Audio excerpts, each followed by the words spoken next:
నమస్తే. మన ఛానల్‌లో ఎన్నో ఆధ్యాత్మిక కార్యక్రమాలు చేస్తూ ఉన్నాం. మీ నుంచి కూడా మంచి స్పందన లభిస్తోంది. అందులో భాగంగా మహాశివరాత్రి పర్వదినాన చేయవలసిన పూజా విధానాలు, అలాగే ఉపవాస దీక్షలు, లింగోద్భవ విశేషాలు, మహాపరమేశ్వరుణ్ణి ఏ విధంగా ఆరాధించాలి, ఈ విషయాలన్నీ కూడా ఈరోజు నాతో పాటు ఉన్నారు. మనందరికీ సుపరిచితులు నెలరాజు గురువు గారు. తన్నడిగి మరిన్ని విషయాలు తెలుసుకునే ప్రయత్నం చేద్దాం. నమస్కారం గురువుగారు. గురువుగారు, పరమేశ్వరుడు అనగానే మనకి గుర్తొచ్చేది పంచాక్షరి మంత్రం. పంచాక్షరి విశిష్టత ఏమిటి? దాన్ని మనం ఉచ్చరించటం వల్ల కలిగే లాభాలు ఏమిటి? దానికి సంబంధించి చెప్పండి. హర నమ పార్వదేవతయే హర హర మహాదేవ హర శంభో శంకర పాహి మాం ప్రభో. ఓం నమ శివాయ. ఓం నమ శివాయ. శివపంచాక్షరి చరాచర జగత్తులో ఉన్నటువంటి ప్రతి ఒక్క దేవుళ్ళకు కూడా మూలమంత్రం అనేది ఉంది. ఆ మూలమంత్రాలు ఉపదేశం తీసుకొని నిత్యం పారాయణం చేస్తే కనుక భగవంతుడి యొక్క అనుగ్రహం మనకు లభిస్తుంది, మన ముందు తరాల వారికి కూడా లభిస్తుంది. అలాగే భోళాశంకరుడు యొక్క శివపంచాక్షరి శివరాత్రి రోజున జపిస్తే కనుక మరు జన్మ అనేది అస్సలు కూడా ఉండదు. ఇంకొక జన్మ మళ్ళీ మానవ జన్మ అనేది అస్సలు కూడా ఉండొద్దు అంటే కనుక శివరాత్రి రోజున శివపంచాక్షరి పారాయణం చేయాలి. జపం అంటే కనుక గురుముఖంగా ఉపదేశం తీసుకొని చెయ్యాలి కదా. ఆ రోజున శివపంచాక్షరి చక్కగా పారాయణం చేసుకోవచ్చు. ఓం నమ శివాయ, ఓం నమ శివాయ, ఓం నమ శివాయ, ఓం నమ శివాయ. శివరాత్రి ఎంతో విశేషమైనటువంటిది. పరమశివుడు ఉద్భవించినటువంటి రోజు ఈ రోజు. అది కూడా లింగోద్భవ కాలం, అర్ధరాత్రి 12 గంటలకు. మరి ప్రతి ఒక్క దేవాలయాలలో ఎప్పుడు పూజలు జరుగుతాయి, ఏ సమయం నుండి ఆ పరమేశ్వరుని ఆరాధించవచ్చు, ఏ సమయం నుండి ఆ పరమేశ్వరుని అభిషేకించవచ్చు అంటే బ్రాహ్మీముహూర్తం.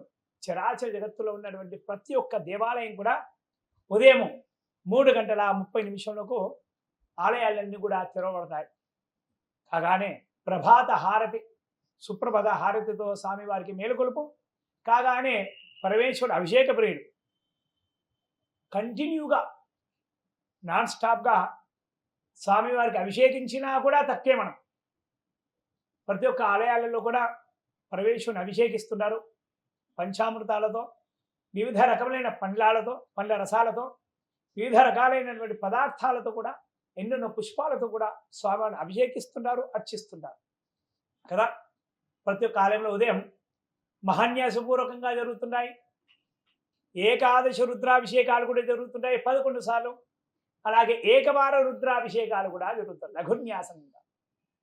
మహాన్యాసం వేరు, లఘున్యాసం వేరు. ఇలా అభిషేకాలు జరుగుతుంటాయి పరమేశ్వరికి. కంటిన్యూ జరుగుతూనే ఉంటాయి. సాయంత్రం దాకా కూడా జరుగుతుంటాయి. రాత్రి లింగోద్భవ కాలం వరకు కూడా జరుగుతుంటాయి అభిషేకాలు స్వామివారికి. ఆగకుండా నిరంతరంగా కూడా. లింగోద్భవ కాలం అంటే రాత్రి 12 గంటలకు నిశిరాత్రి. ఆ పేర్లోనే ఉంది, లింగం ఉద్భవించినటువంటి రోజు. ఉద్భవించడం అంటే జన్మించినటువంటి రోజు అన్నమాట. ఆ సమయం ఎంతో విశేషమైనటువంటిది, ఎంతో శక్తివంతమైనటువంటిది. స్వామివారి యొక్క ప్రమథగణాలు, ముక్కోడి దేవతలందరూ కూడా ఎదురు చూస్తున్నటువంటి సమయము లింగోద్భవ కాలం.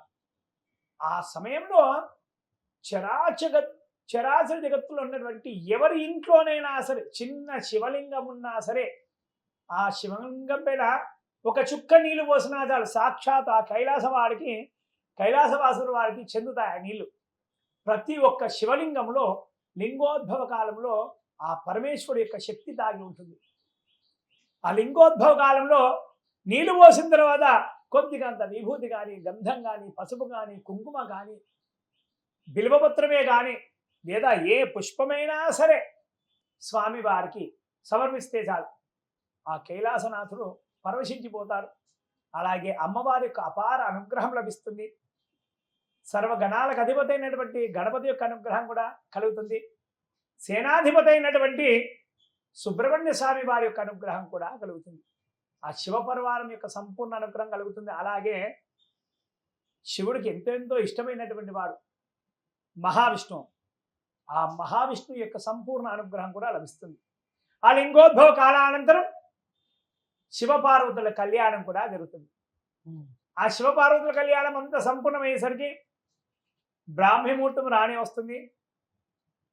ఆ సమయం దాకా స్వామివారి యొక్క కళ్యాణం, అలాగే భజనలు, స్వామివారి యొక్క నామపారాయణలు అన్నీ కూడా జరుగుతుంది. ప్రతి ఒక్క ఆలయాలలో కూడా, ఎంత చిన్న ఆలయమైనా కూడా అదంతా కూడా మనకు జాగరణ కూడా అవుతుంది అన్నమాట కదా.